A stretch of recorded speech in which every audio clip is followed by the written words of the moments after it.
y podamos unirnos. Para mí es tan importante. Para algunos puede parecer hasta un ritual. No lo es. Yo me lo imagino a mi Padre Celestial escuchando tu voz y la mía al unísono, diciéndole lo que vamos a decirle en oración. Desde luego, porque en verdad creemos que lo que estamos diciendo lo anhelamos, somos auténticos. Todo lo que Dios necesita es que seamos verdaderos. Todos necesitamos tener relaciones con gente que sea verdadera.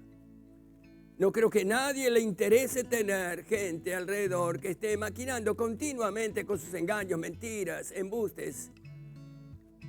Nadie quiere eso. Y Dios desde luego mucho más.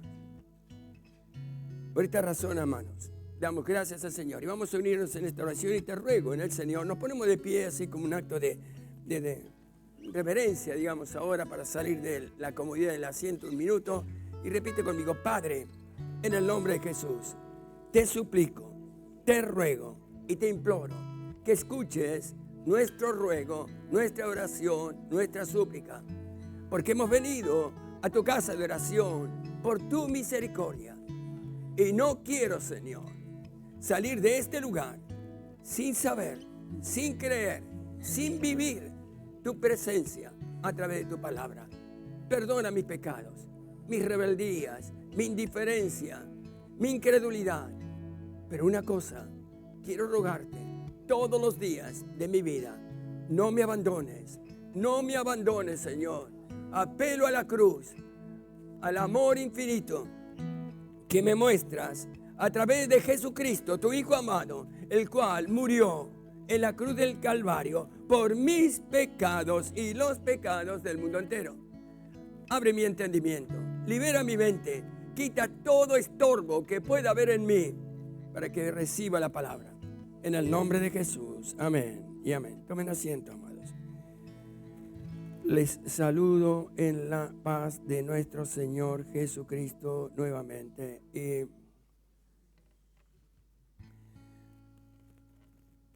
Indagando algunos aspectos de la voluntad de Dios, me surge una pregunta. ¿Por qué Dios escoge de manera muy puntual y específica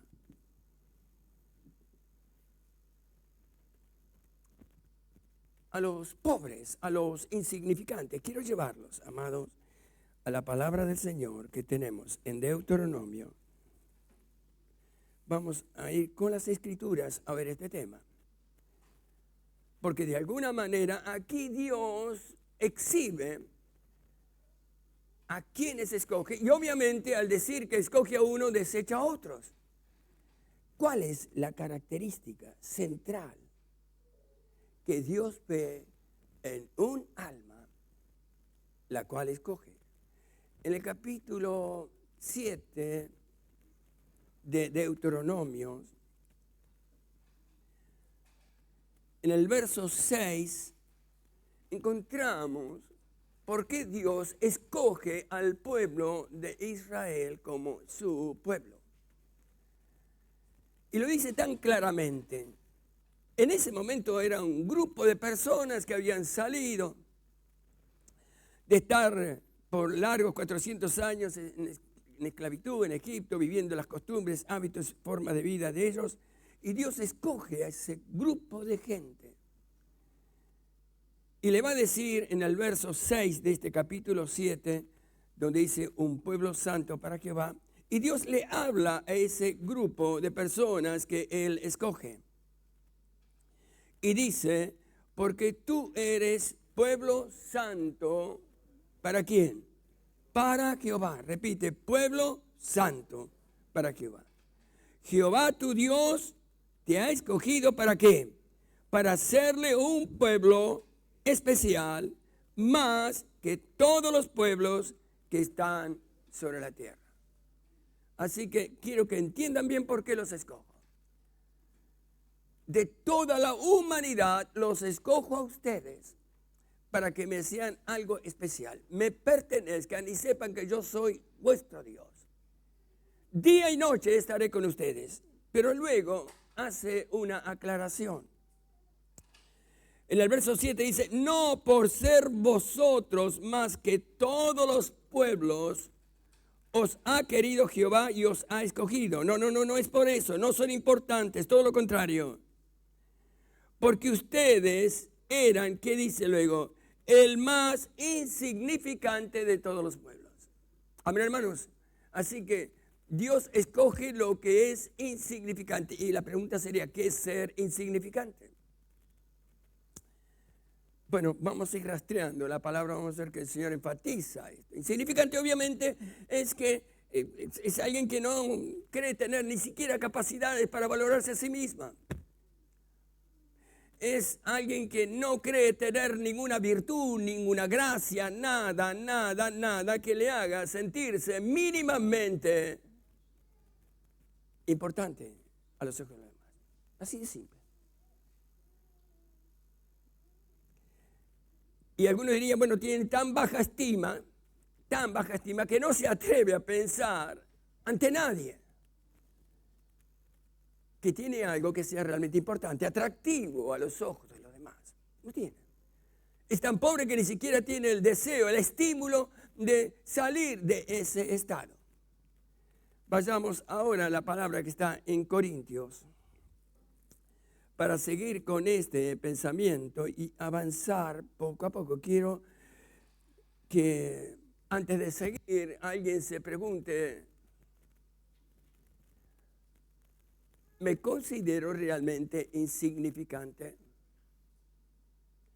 Hay una palabra, una única palabra que permitirá a una persona saber que es insignificante.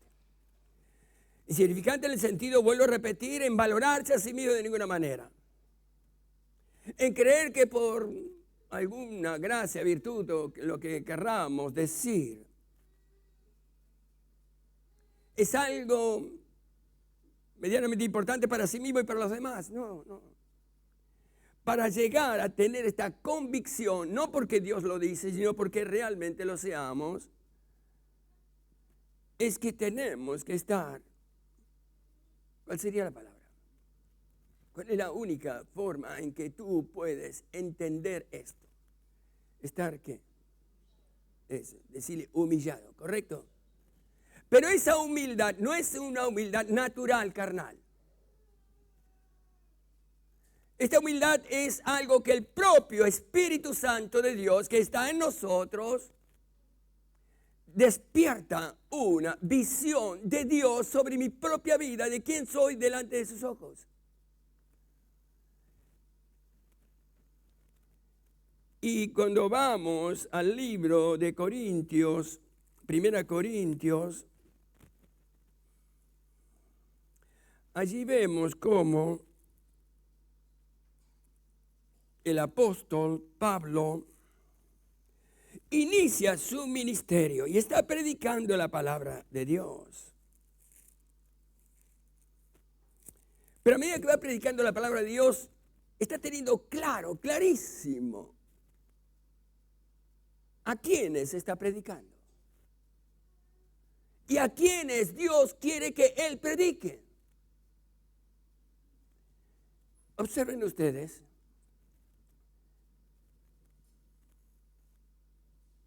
Dice esta palabra que encontramos en este capítulo 2.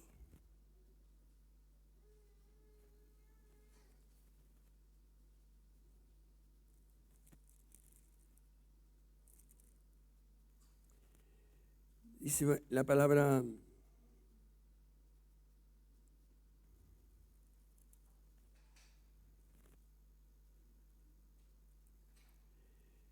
este capítulo 2 dice el apóstol en el verso 1, así que hermanos, cuando fui a ustedes para anunciarles el testimonio de Dios, no me preocupé con excelencias de palabras o de sabiduría. No intenté atraerlos, someterlos a la gracia que podría tener al exponer la palabra de Dios. Mi intención no es esa. Porque ninguna persona que predica al Señor puede estar basando la exposición de su palabra en sus propias capacidades. Es un necio aquel que trata de atraer, seducir, manipular, esa es la palabra, las almas, ejerciendo sobre ellas la atracción porque tiene una forma de decir las cosas atractivas. No solo decir las cosas, sino las cosas mismas que decide decir. Entonces el apóstol es claro, sabe cuál es la congregación que tiene por delante. Y sigue diciendo esta palabra, pues me propuse en el verso 2, no saber entre ustedes cosa alguna, sino a Jesucristo y a este crucificado. Él va a exponer la palabra central. Y la palabra central es predicar ¿a quién? A Jesucristo. Y a Jesucristo crucificado, porque también aceptaban la comprensión de los judíos, algunos de ellos, en conocer que realmente Jesucristo era Dios, las manifestaciones visibles. Dios había tocado el corazón de muchos de ellos y aceptaban a Jesucristo. Pero subraya el apóstol Jesucristo crucificado. ¿Por qué? Amados, dice, hay una palabra profética y les leo solamente algunos puntos en la palabra 51 para que vean la dimensión de lo que el Señor quiere enseñarnos respecto de lo que es el Cristo crucificado. Para dar dimensión a lo que significa Jesús de la cruz, en esta parábola, profecía 51, para atraer a las almas. Y es una palabra que el Señor nos da a nosotros. Este es el Cristo que predicaba Pablo, a Cristo crucificado. Y el punto 1 dice, el que quiera deberá caminar hacia la cruz. Solo hay un lugar donde yo hablo a mis escogidos, solo en la cruz. Es exactamente lo que está diciendo el apóstol. La idea central que debe tener todo aquel que predica y todo aquel que escucha es que lo más trascendente que hay es el Cristo crucificado. Porque allí Él logra nada más y nada menos que el perdón de nuestros pecados. Y dice el punto 2, y cuando conocen lo que hay en la cruz y me han entregado todo, yo los resucito para mi gloria. Está significando esto que la resurrección nace cuando un alma simplemente anhela y acepta a Cristo crucificado. Y dice en el punto 5, el cielo temblará y el infierno sabrá que eres un escogido. Mi evangelio nunca salió de la cruz, porque la palabra de la cruz es locura, pero es poder del Padre, del Hijo y del Espíritu Santo. Cuando dicen amén, es poder del Padre, del Hijo y del Espíritu Santo. Démosle un aplauso al Señor. La cruz. Allí me entregarás, dice el 6. Allí te enamorarás de mí, porque la cruz es obediencia a la voluntad de mi Padre y nadie podrá tener. Iglesia, iglesia, dice el punto 7. Nunca abandones la cruz, nunca dejes la cruz, nunca rechaces la cruz, nunca te avergüences de la cruz, porque en esa cruz me fue dado todo poder y autoridad. Si quieres ese poder, ven a la cruz y te lo daré. En esa cruz hay un solo nombre que es mi nombre. Y en el 10 dice, mi solo espíritu, el Espíritu Santo. Es la cruz del perdón, es la cruz del amor, es la cruz de la obediencia, es la cruz del gozo, es la cruz de la victoria, es la cruz de la vida eterna. Allí está centrado, es lo que está diciendo el apóstol. Predico a este Cristo. Pongan sus ojos en Cristo, pero no en Cristo que resuelve nuestros conflictos dándonos prosperidad, abundancia y demás. Eso es una cosa totalmente secundaria, que obviamente Dios la da cuando tenga que darla. Pero lamentablemente nosotros los que predicamos para tratar de aliviar las tensiones, preocupaciones, miedos y temores y conflictos que viven los que están escuchando, tenemos que seducirlos con un Cristo que no hable tanto de la cruz y sí hable de que tiene una capacidad asombrosa para cambiar mi vida económica, mi vida, mi salud, mi relación y demás. Entonces estamos poniendo a un Cristo que no es ni remotamente el que está predicando el apóstol y el que es verdadero. Y sigue diciendo esta palabra, ni mi palabra ni mi predicación, perdón, el 3, y estuve entre ustedes con debilidad y mucho temor y temblor. Y ni mi palabra ni mi predicación fue con palabras persuasivas de humana sabiduría, sino con demostración del Espíritu de poder, para que vuestra fe esté fundada. ¿Fundada dónde dice? Esté fundada. Esté fundada, dice esta palabra, vuestra fe, en la sabiduría, no en la sabiduría de los hombres, sino en el poder de Dios.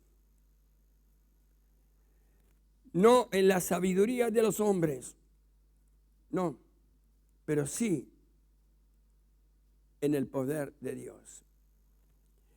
Y nos sorprende ver, amados, la forma tan explícita en que el Señor habla de cómo tenemos que estar mirando a este Cristo, porque es Él, y debe ser Él, el centro de todas nuestras atenciones, de toda nuestra fe. Esa es la tarea del Espíritu Santo, no es otra. De manera que cuando orientamos nuestra relación con Dios a través de estímulos, sean los que fueren, y no es que Dios no los dé, no los dé, Dios lo da. Dice la palabra esta, que Dios escogió lo vil del mundo, lo menospreciado del mundo, y los escogió para avergonzar a aquellos que presumen que por ser lo que creen ser, no tienen necesidad de Dios.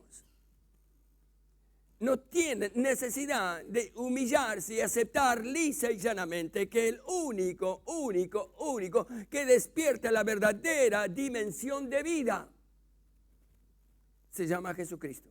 No necesitamos a ese Jesús. No lo necesitamos. Nos basta con lo que somos, con lo que sabemos y con lo que logramos. Vean ustedes, estamos asombrados de que estamos llegando a un conocimiento tal que nos asombra. Están trastornados muchos al más alto nivel, escuchen bien esto, al más alto nivel, porque esto es uno de los indicadores contundentes de que Jesús está a horas de venir. Y esto que está asombrando al mundo y alarmando al mundo y generando una preocupación alarmante se llama inteligencia artificial. Es tan tremendo esto de la inteligencia artificial que el hombre está asombrado que en su mente hubiera esta semejante capacidad, a tal punto que dice que debieron reunirse las personas más eminentes en cuanto al conocimiento científico de lo que puede llegar a suceder si esa inteligencia artificial que fabrica robots para hacer todo, etcétera, etcétera, comienza a ejercer un dominio total.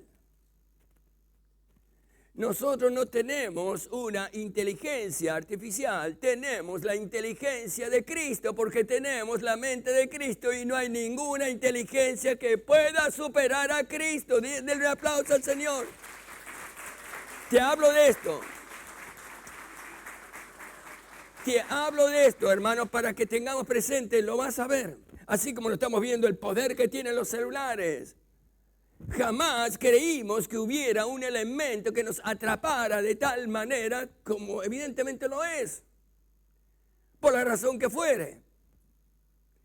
Y va avanzando lentamente con aquello que Eva, ¿se acuerdan de esta señora Eva? Recibió, ella quería sabiduría, no tenía ni la más remota idea de lo que era esa sabiduría. Estamos en la última etapa. Es más, estas personas, que vuelvo a repetir, pidieron 6 meses para no avanzar en cuanto a desarrollar plenamente lo que es la sabiduría, la inteligencia artificial. Por ejemplo, para decirles algo, Supóngase que un tumor, se conoce las características que generan ese tumor, que son 5. Se conoce que son 5. La inteligencia artificial ahora te muestra que eran 15, no 5. Y te las va detallando. Esto significa que la medicina va a tener un cambio revolucionario y esto va a traer. Eso en todo el sentido de la palabra. Las consecuencias pueden ser tremendas y esto envanece más al hombre. Entonces yo tengo que preguntarle, Señor, ¿qué es lo que compartimos como pueblo de Dios? Quiero que les insistas algo. Y ahora sí, quiero llevarlos a algo muy, muy, muy específico, porque esta es la esencia, hermanos, la esencia de lo que Dios quiere que tengamos. Quiero llevarlos, quiero que me pongas la profecía 23.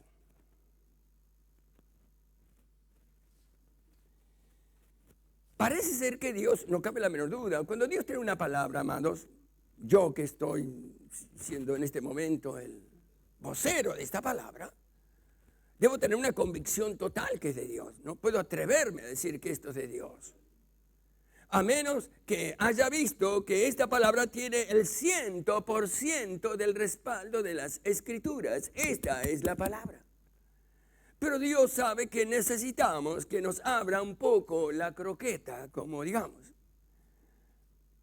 Porque somos tan limitados que creemos saber lo que en verdad, y Él mismo lo dice en la palabra, en la verdad no sabemos.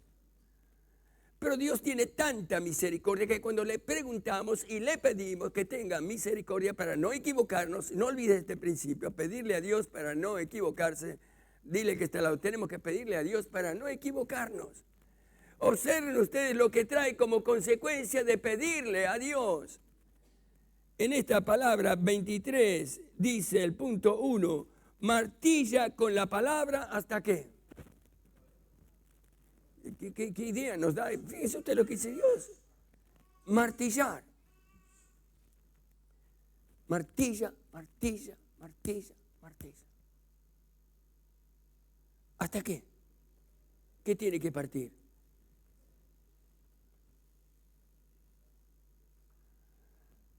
El corazón de piedra, dice allí la palabra en Ezequiel. Partir.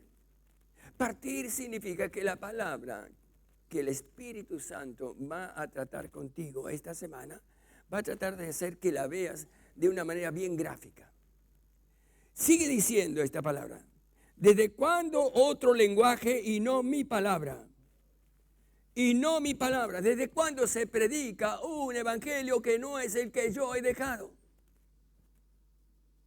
Ten cuidado de que estas almas estén escuchando otro evangelio, porque darás cuenta de lo que estás diciendo. Sensuales, torpes, etc. Habla de quienes se atreven a hablar del evangelio a su manera, predicando, vuelvo a repetir, dándole trascendencia, importancia vital de mi relación con Dios a través de las cosas que Dios me da. Dios ya me dio todo lo que me tenía que dar. ¿Qué es lo que me dio Dios por excelencia? ¿Por qué estamos aquí? La vida eterna, decirle que está al lado. No me dio un coche y una casa, me dio la vida eterna. Y tenemos que entender esta verdad. Denle un aplauso al Señor. Debo entender lo que es eso. Porque aún las bendiciones temporales, ¿qué cambio? ¿El coche? ¿Qué es eso?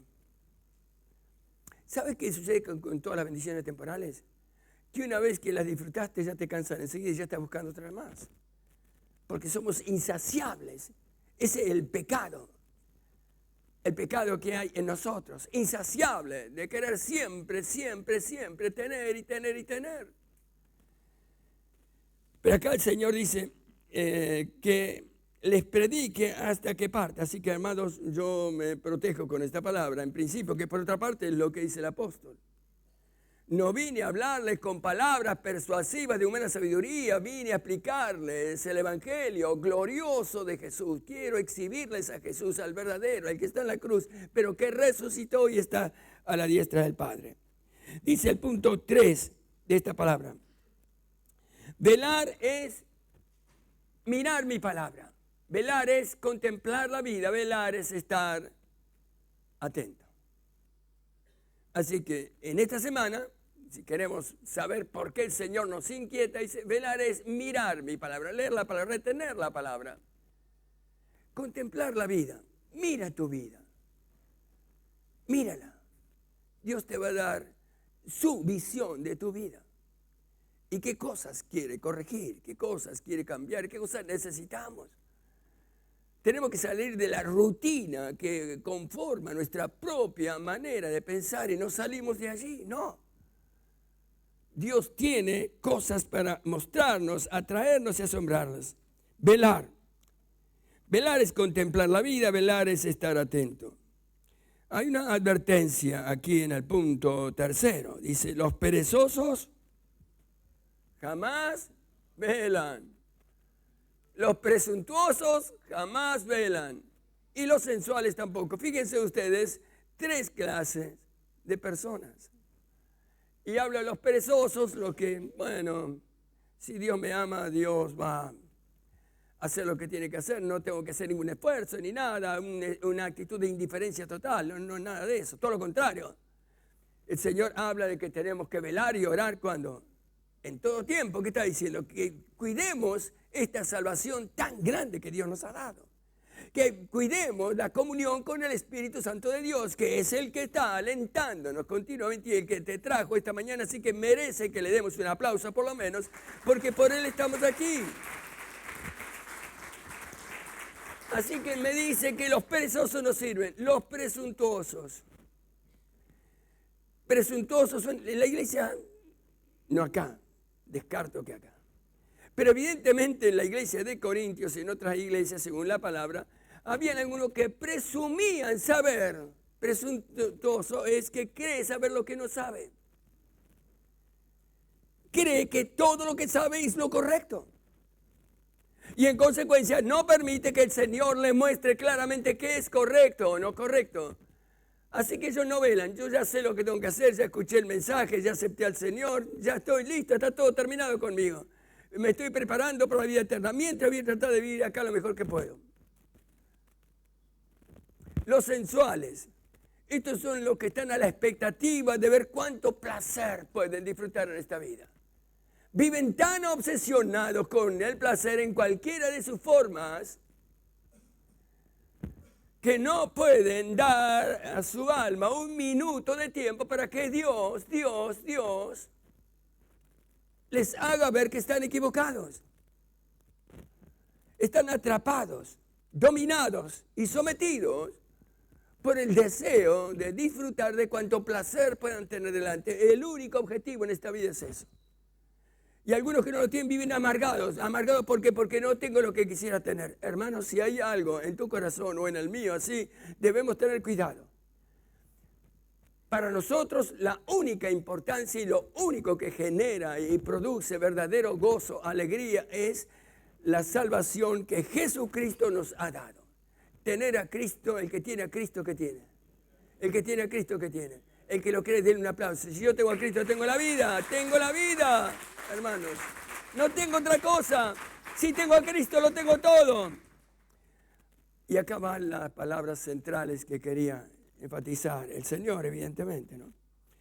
Solo velan, dice, los que tienen, ¿qué dice? Temor. Esos velan. Un temor no generado por su manera de pensar, temor que está puesto por el propio Espíritu Santo de Dios. Con amor, con misericordia, con compasión. Dios sabe que luchamos con nuestra incredulidad. El pecado es sinónimo de incredulidad. Pero el temor de Dios es lo que nos va a llevar mínimamente a preguntar: lo que estoy haciendo, lo que estoy pensando, lo que estoy hablando, ¿agrada a Dios? Simplemente. ¿En verdad te agradará a Dios esto?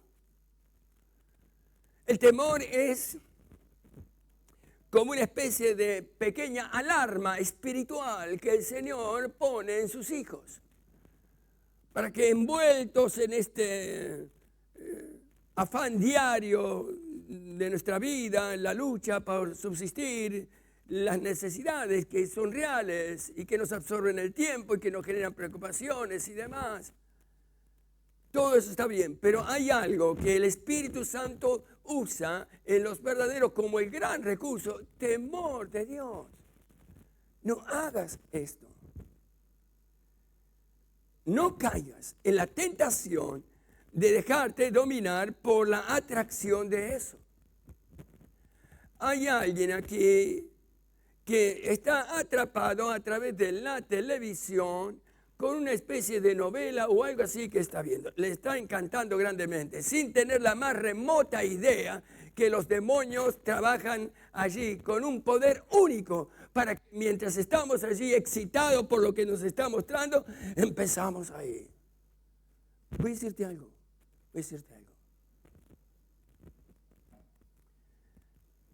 Que me lo digo a mí mismo. Yo no hablo por boca de tercero, como se dice, ¿no?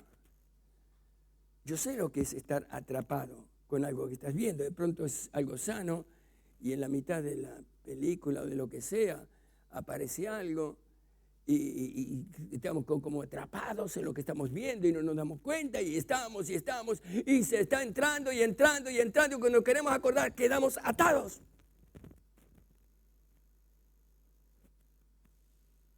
¿Sabe qué significa la palabra atado? Ya nadie te puede sacar de allí. A menos que ¿qué? ¿Qué tenemos que hacer cuando de pronto estamos atrapados, envueltos, sin darnos cuenta muchas veces? Porque el poder del enemigo es anestesiarnos. ¿Sabe qué es anestesiar? Te hace gustar de algo de tal manera que sin darte cuenta, porque no es nada malo, yo lo estoy mirando y estoy dedicando tiempo, atención, poniendo mi voluntad, mi mente en algo que el enemigo encubiertamente lo está usando para llegar a lo que él quiere: atarme y someterme.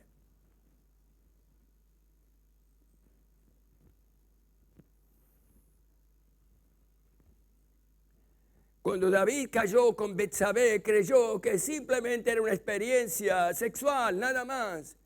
Le gustó la mujer, se acostó con ella y la embarazó. Fue un minuto nada más y le trajo en todo su ministerio, en su vida y en su generación un daño irreparable, pese a lo cual Dios en su misericordia lo restauró, porque en David había verdadero temor de Dios, a pesar de la barbaridad que hizo. Temor de Dios, amados, es el arma poderosa que el enemigo usa para cuidarnos. Y digo esto con respecto a esta cosa que me está indicando el Señor, y les digo, hermanos, y esto es para todos: tengamos cuidado con lo que estamos viendo. Fíjense ustedes lo que dice Jesús: aquel que mirare a una mujer para desearla, ya adulteró en su corazón. De manera que cuando vemos algo y ese algo excita nuestra mente y nuestros deseos y nuestras pasiones pecadoras que todos tenemos, ¿estamos pecando? El problema no es que estoy pecando, es lo que va a pasar después. Porque el pecado tiene un poder de atracción tremendo que me hace sentir placer. Y no seamos tan ingenuos de creer que nosotros tenemos la capacidad de frenar nuestras propias pasiones. Para eso Jesús tuvo que ir a la cruz. Para decirle al Padre: perdónalos porque no saben lo que hacen. Señor, ayúdame. No quiero caer en esto. Y cuando hablo de la televisión, además, muy en particular lo hablo respecto de los celulares. Es increíble que con un aparato, observen ustedes, si hubiésemos pensado esto hace 30 años, con un aparato me vinculo con el mundo entero.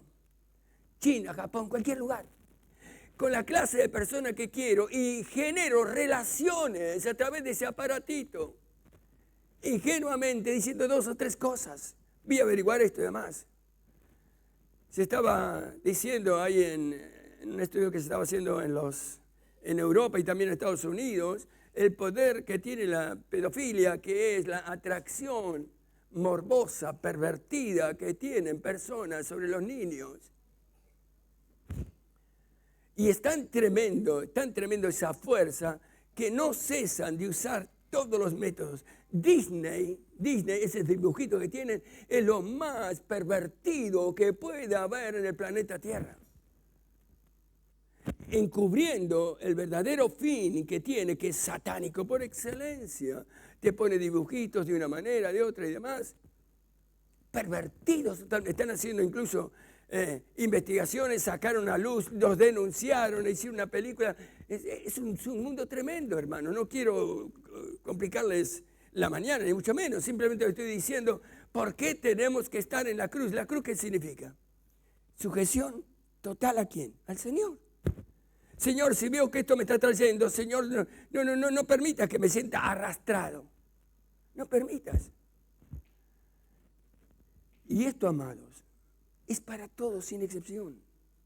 Muy en especial para quienes tenemos la responsabilidad de predicar la palabra. Porque a veces hay algunos que están atados, lo dice la palabra profética, están atados a sus pecados. Predican. Y por esta razón no pueden señalar el pecado. Es así. Por eso tenemos que cuidarnos. ¿Y cuál es la única manera de cuidarnos? Pues atado a la palabra, no otra cosa. Hablamos del temor de Dios y termino con esto último. Dice, solo velan los que tienen temor de mí. Solo velan los que tienen temor de mí, dice el punto 4. Apréndelo hoy, 3 veces dice. Solo cuando hay temor se está velando. Así que la palabra central, ¿cuál sería para esta semana? ¿Cuál sería? Tener temor. Decirle que tener temor de Dios. Y pastor, dígame cómo no tenga ningún problema, yo no te lo puedo decir, pero el Señor te lo va a decir. Cuando yo sienta, amados, alguna inquietud, que es la forma en que el Espíritu Santo me advierte, que preste atención, que lo que estoy mirando, lo que estoy escuchando, lo que estoy haciendo, lo que estoy pensando, lo que estoy diciendo, no agrada, Señor, ayúdame, simplemente. Y si por alguna razón hago lo que no tengo que hacer, tengo una bendición que es única. ¿Cuál es la bendición más asombrosa que Dios nos da? Cuando estamos atrapados. ¿Cuál es la única solución que tenemos? Díganmelo. Oh, qué tristeza me da. ¿No hay nada entonces? ¿No hay ninguna medicina para volver a Dios cuando nos apartamos? ¿Cuál es? No, díganlo bien, no. Decirle al que está a los gritos, arrepentite, hermano, el problema está en eso, en arrepentirnos. Denle un aplauso al Señor, nada más.